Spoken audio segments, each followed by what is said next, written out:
As a strength athlete, should you take creatine to boost your power and gain more muscle? And is it even safe?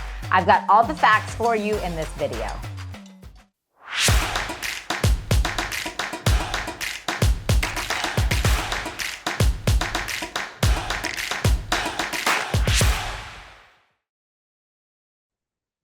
Welcome to the Sports Nutrition Playbook channel. I'm Amy Goodson, sports dietitian. And today I want to talk about Creatine 101.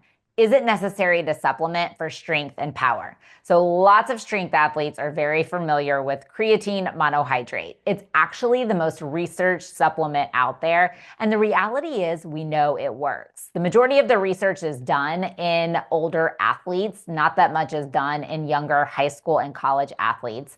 However, the research that is done doesn't show any negative effects. And because we see positive effects with adults with very few consequences or repercussions, we can typically say that it's safe for an older teen athlete, 15, 16, 17, to safely take creatine in combination with a strength training routine. The key is that you want to take a third-party tested, which means creatine, which means it's been tested and proven that there's nothing illegal, impermissible, or that could test you positive on a drug test inside of it. So taking a third-party tested creatine, like a creatine monohydrate that's been certified by NSF Certified for Sport or Informed Choice or Informed Sport, is going to be key. So how much creatine do you need? Typically, we recommend taking about 5 grams of creatine per day. Can you load creatine monohydrate? Yes.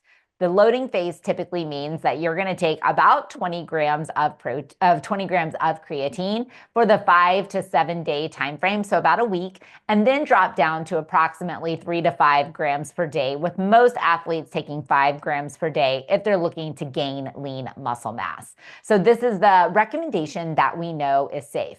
Now, what's interesting is that there is another creatine that lots of athletes don't know about called creatine hydrochloride. It's actually 7 times more concentrated than creatine monohydrate, which means you don't have to take as much. The typical recommendation for the average exerciser is about 750 milligrams per day. So for athletes, we typically recommend they take 1.5 grams per day, splitting that into 2 doses, maybe one right before a workout and then 1 dose right before bed, each containing 750 milligrams.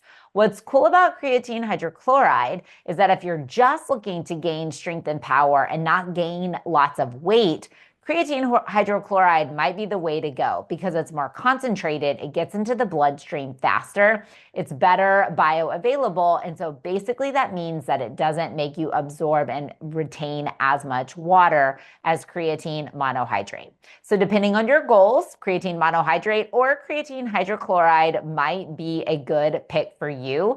It really depends on if you're looking to gain strength, power, and mass, or if you're just looking to gain strength and power. But either way, creatine can be a way to help you build muscle and get stronger in the weight room. Now, it's important to note that creatine should be supplemented into a balanced, nutrient-rich diet that contains adequate calories and adequate protein. For athletes to gain weight, we want you eating often over the course of the day. And that means getting in your whole grain carbohydrates, lean, high quality proteins, healthy fats, and then of course, produce for vitamins, minerals, and antioxidants. And then adding that creatine on top of that nutrient rich plan. That is going to be where you're ultimately going to see the best gains when it comes to gaining lean muscle mass and gaining strength, because you're giving the body the fuel that it needs, as well as the creatine that helps fuel high intensity activity. So as an athlete, if you're looking to gain strength and power, can creatine help? Yes. The key is you want to choose the right creatine for you, monohydrate or hydrochloride. Make sure you're taking the right amount, about 5 grams per day for creatine monohydrate, or about 1.5 grams per day for creatine hydrochloride. And then make sure your creatine is third-party tested by NSF Certified for Sport or Informed Choice Informed Sport. These are the keys to maximizing muscle growth and muscle gains with creatine and a rock-solid, nutrient-rich diet. I'd love to hear if you've tried creatine, and if so, what your favorite way to consume it is. And I'd really love to hear if you've tried creatine hydrochloride. Be sure to like our video and then hit subscribe so that you can stay up to date with all of our performance nutrition fueling tips.